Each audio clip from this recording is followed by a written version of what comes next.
From the Caribbean News Desk, the morning edition. Good morning. I'm Denis Chabrol. And I'm Kendol Morgan with the latest from across the Caribbean. In Barbados, the two warring factions in the opposition Democratic Labour Party DLP are having their day in court. Chief Justice Leslie Haynes on Monday began hearing a matter brought by a veteran party member seeking to have the party's suspended President Dr. Ronnie Yearwood and his Secretary Steve Blackett restored to office. The Chief Justice has, however, ruled that Interim President Andrew Worrell and Interim General Secretary Pedro Shepherd should remain in their positions until the matters come before him again on June 26. Shepherd's attorney Hal Gollop told reporters the Chief Justice expressed concern that no actions should be taken to bring the 69-year-old party into disrepute. I think the public can rest assured that provisions are being made for this party to continue on the path which has made it a formidable institution in the history of this country. This is a party that gave the country its constitution, and that's very important. The fourth International Conference on Small Island Developing States goes into its second day today in Antigua and Barbuda with a strong focus on mobilizing resources for SIDS. The UN Secretary General will today convene a high-level meeting of international financial institutions, development banks, and major donors. A debt service support initiative will also be launched today. Host Prime Minister Gaston Brown says the conference will also put in place a new hub for data collection.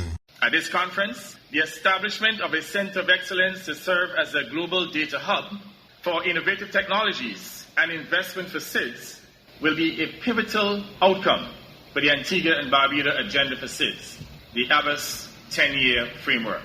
This center will harness the power of data to inform decision-making and ensure that our steps towards sustainable development are guided by timeliness and accuracy.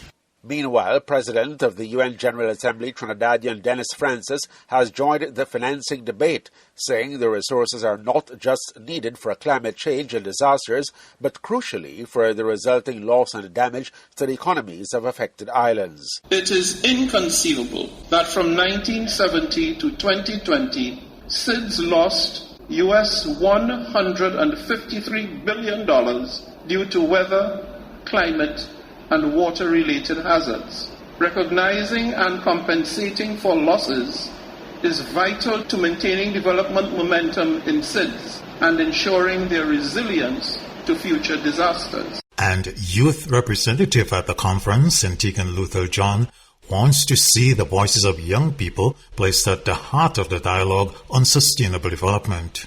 In my country, Antigua and Barbuda, I witnessed firsthand the life-changing devastation wrought by Hurricane Irma in 2017, and now I am increasingly aware of the slow degradation of our environment. I see the beach erosion and the plastic pollution. I feel the increasing heat. I love my country. It's beautiful. It's my home.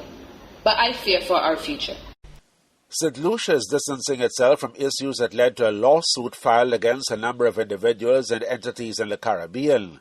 Among those named are the Chief Executive Officer of the St. Lucia Citizenship by Investment Unit, McLeod Emmanuel, and the developer previously approved under the country's Citizenship by Investment Program, CIP. The St. Lucia government says it has no business with movie producer Philippe Martinez, whose MSR Media filed the lawsuit.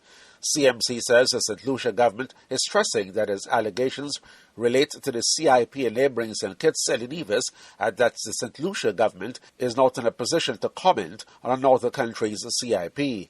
The government also lauded Emmanuel's performance in his post, saying that to date, Mr. Emmanuel has performed his role commendably and ethically.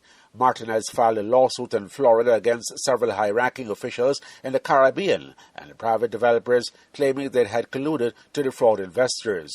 Emmanuel, former St. Kitts and Nevis Prime Ministers Timothy Harris and Dr. Denzel Douglas, and developer Caribbean Galaxy Real Estate Limited are named as defendants in the case.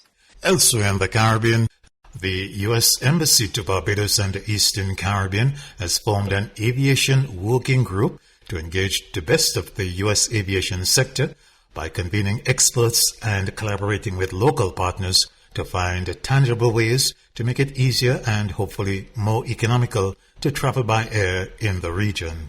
This has been the Morning Edition from the Caribbean News Desk. You may contact us by phone or WhatsApp on +592 700 9293. Thanks for listening.